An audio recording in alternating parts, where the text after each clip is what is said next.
Hello again, and today we're going to take a look at the Mainstay class freighter. So it's a class of ship from Moontoad Publishing. Let's take a look at this art. Zoom in a bit here. So it's got a nice shape to it. When you're looking at it from the side, you can't see the wings here, but it's almost a whale-like shape, which I think is, considering, as you'll see, this is a large ship, the idea of it being slightly whale-shaped appeals to me. Anyway, so let's start looking about what's in here. So I'm going to try and whiz through this and highlight all the points that I found interesting. But there are 101 pages in this PDF, so bear with me. Okay, here we go. So let's go over the blah, blah, blah. We got another piece of art. It's lovely. Again, you can see that sort of curved hull shape on here, which I like. And you can see the wings now and the engine nozzles. I think it's very nice. Anyway, let's move on. So, much bigger than your usual traveller party starship. This is a 3,000 tonner. So we're talking big numbers if you're trying to operate this ship. So, streamlined wedge, aerofoil services to help. Doesn't look that streamlined, to be honest, but there you go. Carrying an engineering workshop, which I found kind of interesting. It's got a jump 2 drive, and it's carrying, look at the size of this, internal tankage for fuel, 655 tons. That is a huge amount, but when you're moving a 3,000 ton ship, it makes sense. But again, I saw this with the last couple of ships I've looked at.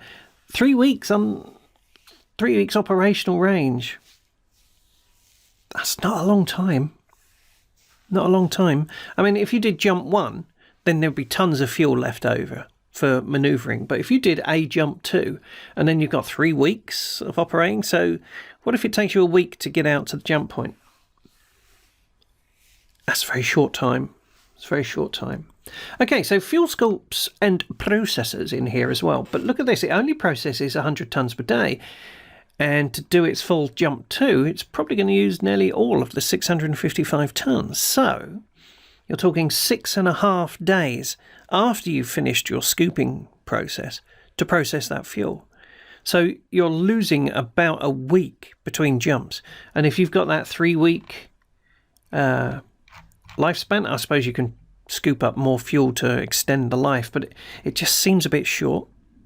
And considering it takes so long, and a big ship like this needs to keep moving to make money, to become profitable, I can really only see you taking opportunistic opportunities to grab that fuel rather than buy it. Because you're losing a whole week, not just a week in jump, but a week between jumps just to process that fuel. Now, that said, I could see you jumping into a system, scooping, starting processing, and then going to see what you can buy and sell. So perhaps it's not as bad as I'm thinking. 10 triple turrets, so it's definitely well protected. And cargo capacity, nearly 2,000 tons. That's the huge advantage of a bigger ship. You're not squeezed for space, and you get 2,000 tons of cargo. So what can you carry in your 2,000 tons? Well, obviously anything, but how are you going to find job lots like that? How are you going to find enough cargo to fill that? That could potentially be a problem. To make a jump profitable, you want to fill the cargo bay with everything you can. So a couple of tons of cargo isn't going to do anything for you. You need to be getting lots of 100+ tons at least. And it's unlikely that you're going to find anybody who can provide you with 1,937 tons of cargo. So you're going to be hunting around looking for multiple people, all wanting stuff taken to the same destination. Also interesting here, it's got subcraft. It talks about container handler pods, but we don't get any more details about it unless I've misread the PDF. I did have a look through it more than once, but I couldn't see what a handler pod is. So I guess it's possibly manned, possibly drone-like, for just manoeuvring containers into the ship in 0G. That's my thought. Or perhaps for driving around on the cargo bays, or on the cargo decks themselves, perhaps pushing cargo around in there. Not sure. Doesn't actually detail it. Okay, so what else we got? Okay, I've highlighted an awful lot here. General description. The Mainstay class freighter is a general-purpose 3,000 d-ton commercial vessel capable of 2G acceleration and jump 2. It was designed as a feeder ship operating within a small cluster of worlds, carrying freight between them and transporting selected cargoes back to a primary port to be transshipped to different markets on larger bulk carriers. While it continues to be widely used in this role, many smaller transport companies employ the craft as a multi-purpose goods carrier. Well, that's fair enough. I don't actually want to read the rest of this highlighted stuff, but it gives you some background into how the ship can be used. Ambience. Now, this is interesting. What is the ambience? What is it like on board a ship? So internally, they're very utilitarian, with institutional colour schemes. Boring. Functional furnishing. Boring. Hard-wearing surfaces and ducting and cabling running along the corridor ceiling. So definitely very industrial looking, alien-esque aliens, that sort of thing. They tend to be shadowy, getting creepy now, with lower levels of lighting, recycled air laden with the sense of exotic cargo. Yeah, if you're carrying 1,000 tons of cow crap to some planet desperate for fertilizer and soil, I suppose you could describe that as exotic. And the odours of hot machinery and the constant low hum of heavy equipment. Now, I find that quite interesting to have an ambient section in a PDF like this. You could certainly do that for almost any type of ship, and it would bring it to life. Okay, armaments. I skip over that, I think. Yeah. It carries a whole bunch of turrets. I think it was 10 turrets. Okay, personality for the computer. It is normal for a computer to adopt a given name and take on a persona. No. No, no, no, no, no. Don't do it. If you give it a name, you'll only want to keep it around. No, don't give it a name. If you give it a name, you'll come around to say, let's say you call it Hal. Could you open the cargo pod door, please? No, just don't give it a name. Okay, so 6 flush decks labelled A through F, respectively. Okay, so lots of decks in here, but it's not just a series of flat decks, as you'll see. Interesting image here where it's foreshortened from the rear. It looks very fat-bottomed, shall we say. But when you see it from the side, it looks much more elegant. But it's an interesting picture, I thought. Okay, so we go through. We've got the upper deck is the fuel deck. So not really a deck that you could utilise, I suppose, if it's full of fuel. But there you go. Upper deck, aft cargo hold. Yeah. And this was interesting.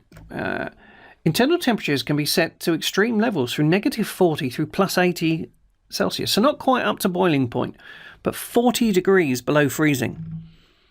You could store anything in there, long-term storage. I find that kind of interesting. There's a accommodation deck as well, so that's interesting. And now this, I thought, when you're doing a ship book, you want to give the ship's flavour, because more often than not, it's going to be a specific ship used by your party for however long. So having atmosphere, themes, that sort of thing, really important, I think. So here we are, a stateroom. Roll 2d6 to see the conditions of the cabin, and one of the options is bizarre artifacts and items in there.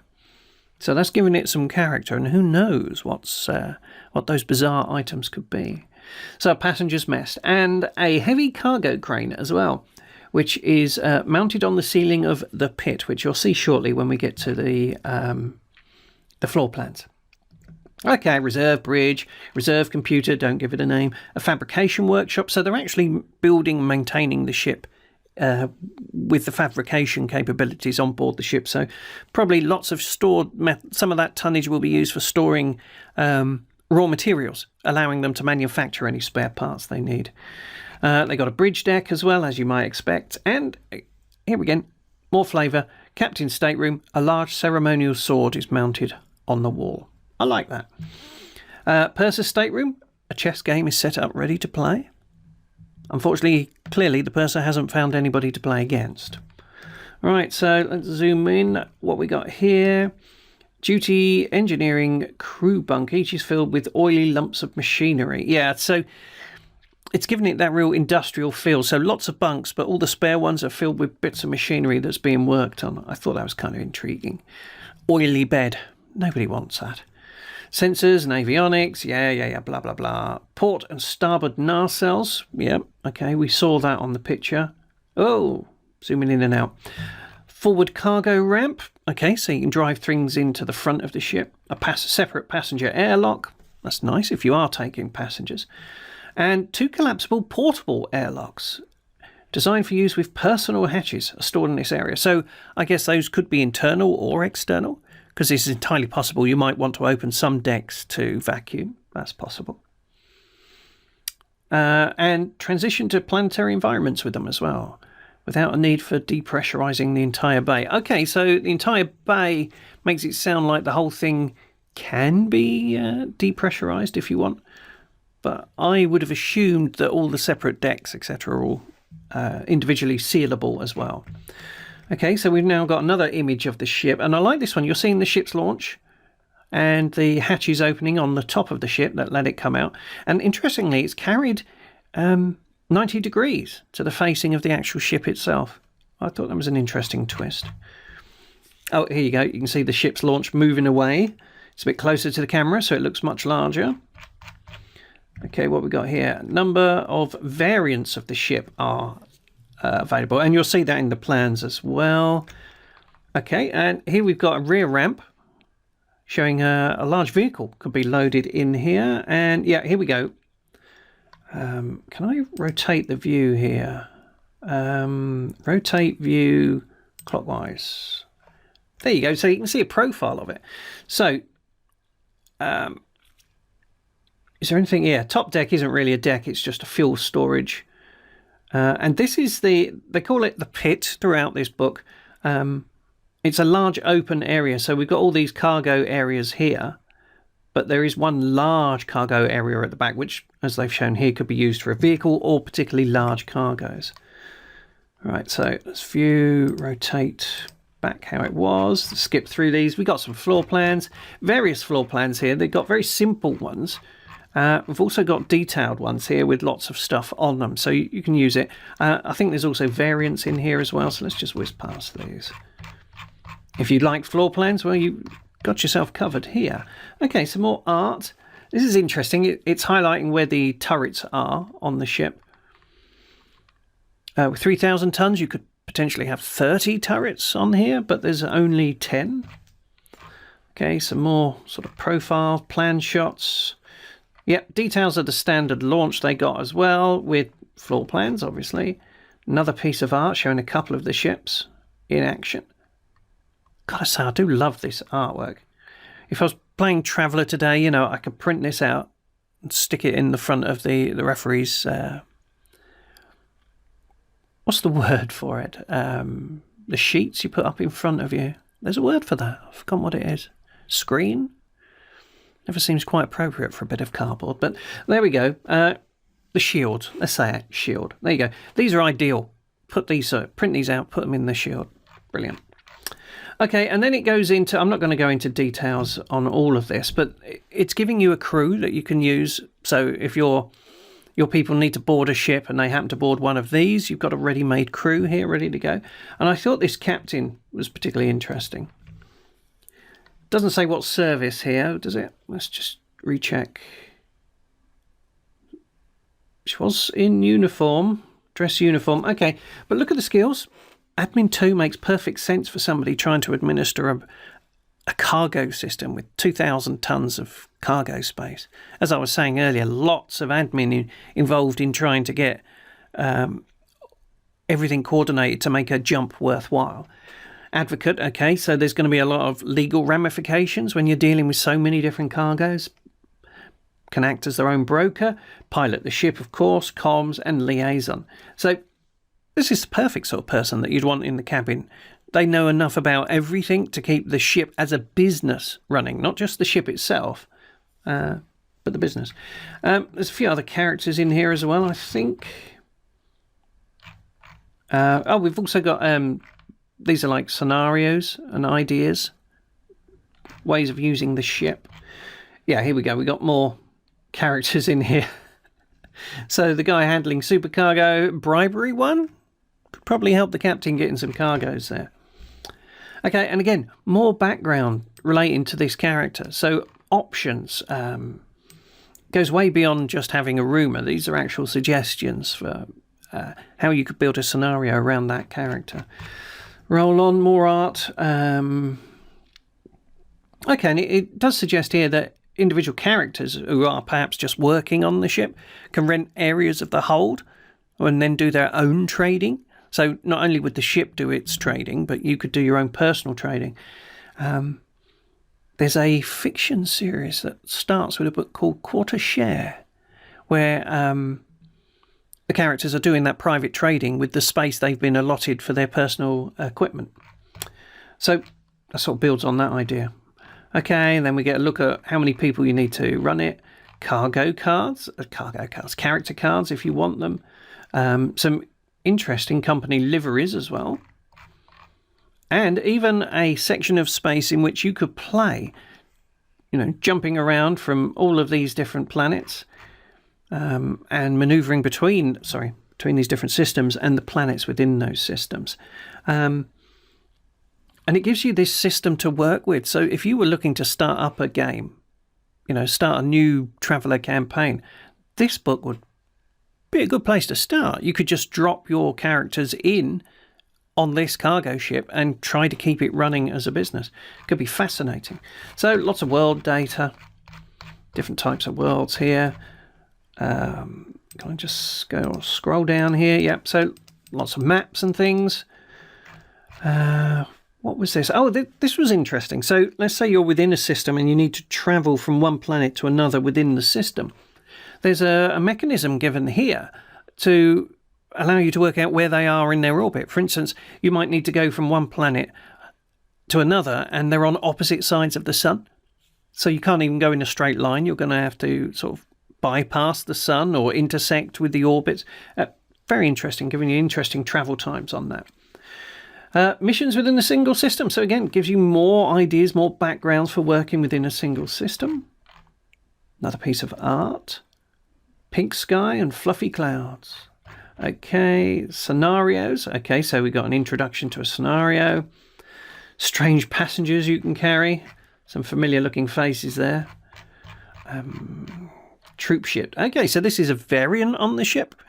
If you're running a mercenary campaign, then of course you could use this ship as a troop ship. And there's some instructions here. You could be the Gladius Battalion. Okay, let's see if I highlighted anything else of particular interest here. Lots of background information if you did want to do this. Some characters for that. Yep, it's the variant of the ship as well. So how's it loaded out? Low berths, etc. Another piece of art with another ship over here. Now look at this. This one doesn't look like it's going to land in an atmosphere too carefully. And interestingly, it's launching a ship's boat out of the nose. It's very unusual, but I like it. It's the imagination of it. It can spark up the juices you need as a referee. Okay, trade war. Okay, so we're going down another scenario route here. I told you there were a lot of pages in this book, and there are more art. I kind of like that sort of cartoony outline. It's very nice. Plot hooks. Everybody loves plot hooks. More art. It's landed. It's on its side again. Vehicle coming out the back. Random shipboard location. Okay, so that's quite wonderful. Something's gone wrong in the ship. Where? Random tables to help you find that out. Just rolling these numbers can help you come up with some great scenarios.